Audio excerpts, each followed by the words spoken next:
So here's a quick overview of the car. It's fairly cleaned up. It's not fully detailed by no means.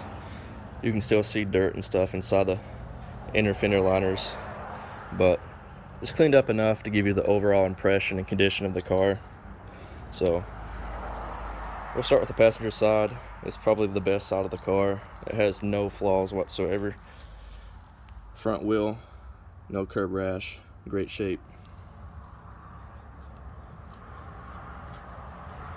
There's the side of it.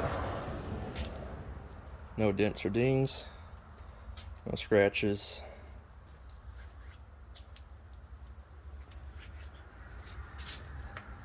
Back wheel, good shape, no curb rash.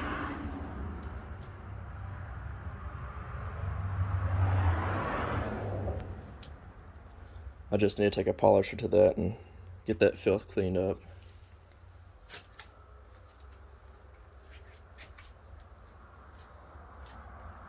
So here's the back of the car.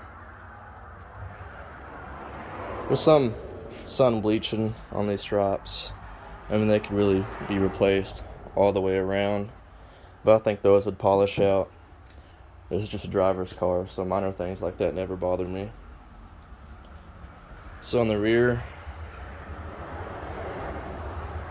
everything's in great shape. I have this 1314 style deck lid panel. Looks pretty good. Taillights are tinted. These are just covers, little bezels that go on the taillights. All the black trim, which is notorious for sun bleaching, is restored and looks really good. It's been ceramic coated. So here's the driver's side of the car. Here's this wheel, good shape. Driver's side is in fairly good shape. Like I said in the ad, we have this dent right here beside the door handle, which happens to be in the crease.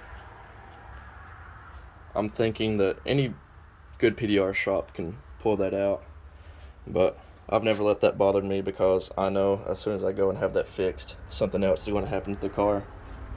So I never let the small things like that bother me, especially for a car this age and with the mileage. Roof is in great shape. No rock chips. Most of the time S197 Mustangs have rock chips along the roof line here. This car doesn't have it.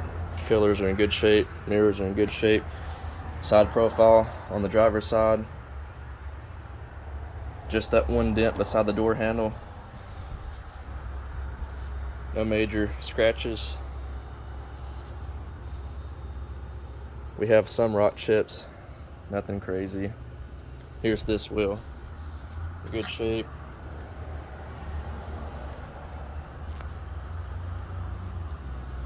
So the front bumper has some rock chips. Luckily, the majority of the rock chips are actually in the stripes. Well, these are actually just holes drilled out for a front tag, but we have small rock chips right there on the stripes. Down here, just a few right here on the hood. As far as the actual paint, minor rock chips, nothing major. The good thing with silver cars is touch-up paint matches really well, actually. So for a driver's car, it's no big deal. Like I said, stuff like that doesn't bother me. There's a spot with touch-up paint. You can see the paint actually matches really good. But here's the passenger fender. Headlights are in great shape.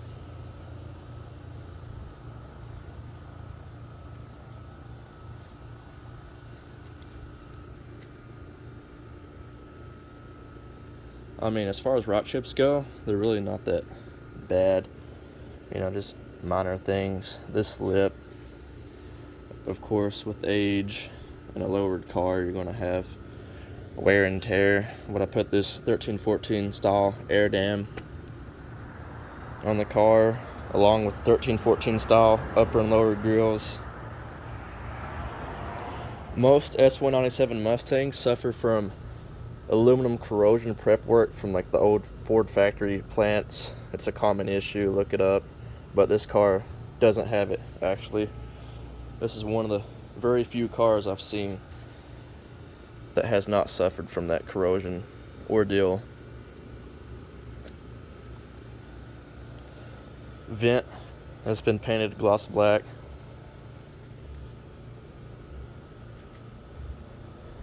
Windshield is in really good shape. No cracks. I mean, there's some rock chips. Really small ones, but nothing major. The interior of the car is not really cleaned up right now, so I'm just going to give you guys a quick glance at that. But it's in great shape overall.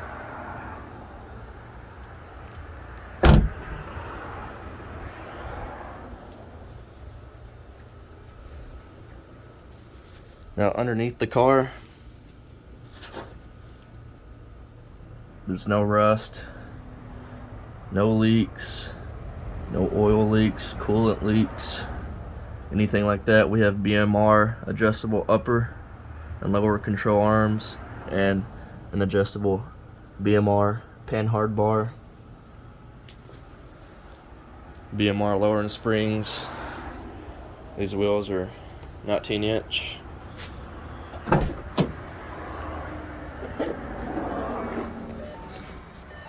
So your steering wheel is in good shape, all the buttons, the paint hasn't flaked off, dash is in good shape. We have our gauges right here. I'm gonna pop the hood, take that out.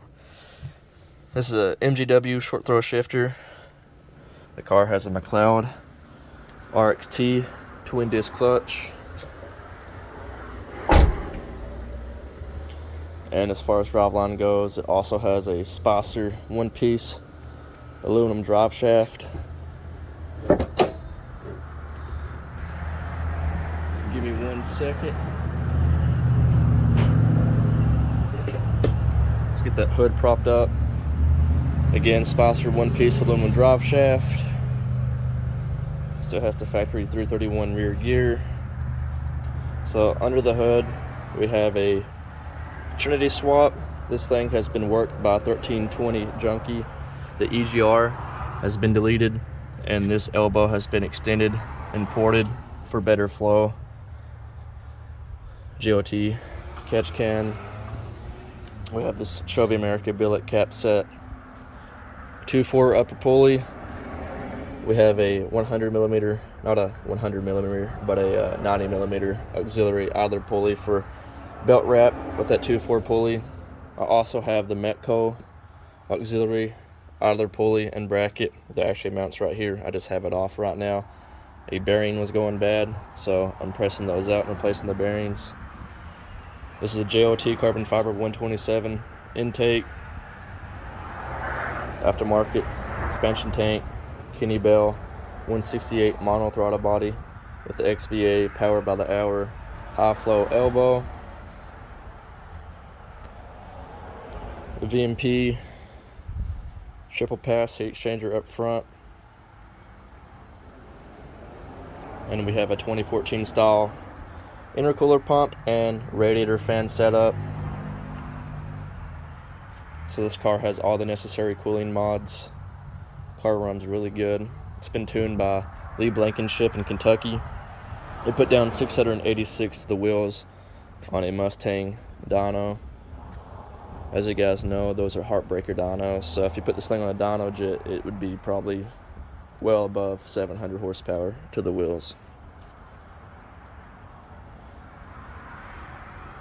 So there's other things I've went into detail in the ad, as far as like the ID 1050X fuel injectors. We have all the supporting mods, booster pumps, etc. It's just a quick overview. So that's pretty much it. AHR, long tube headers, 2-inch primaries, 3-inch X-Pops, catless, factory mufflers. We'll start the car. It is loud. It's going to be extremely loud inside the carport.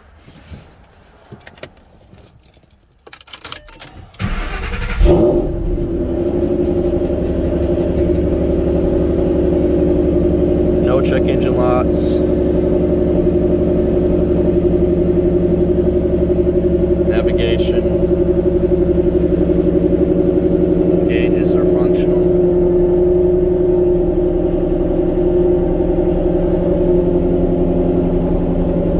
Takes a second to idle down.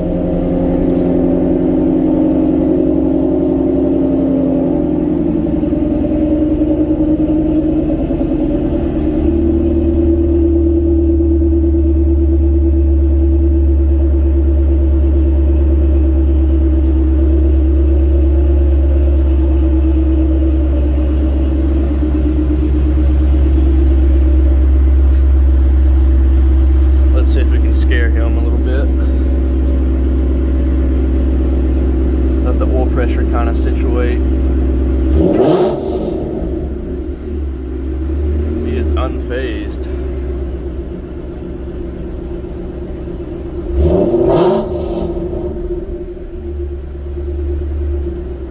And that's just below 3,000 RPM, so you can tell this thing is really loud. Listen to the engine.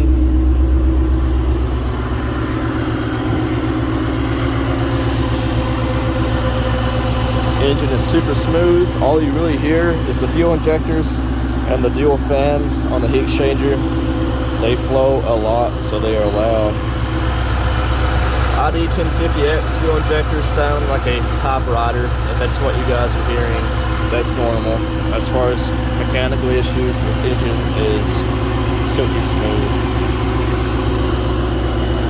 Drivability is amazing. Runs and drives just like a regular Mustang. Until of course you go wide open throttle.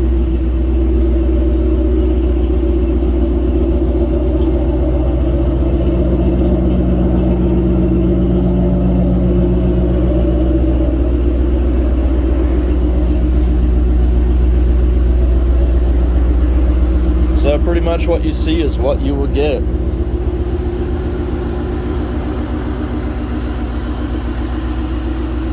Not hiding anything. Always try to be upfront. I mean, I don't understand people that are trying to sell a car and they're not upfront, because it's not like someone's going to come look at the car and not see the obvious issues with it. So you might as well just be upfront to begin with. At least that's what I think. I mean, it saves everyone time. It saves my time. It saves your time. Gas. You know, the whole 9 yards. But yeah, it's a great car. I mean, I'm in no rush to sell it. I just figured I'd make this video just to have it ready in case I finally do make my mind set on wanting to get rid of it.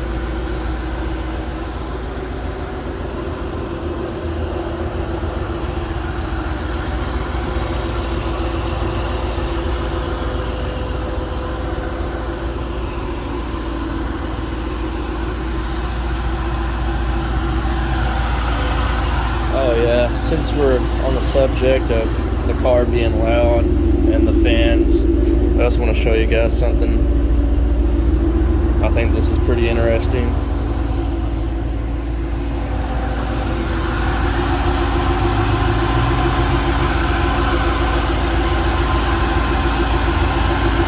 Those fans have a lot of flow.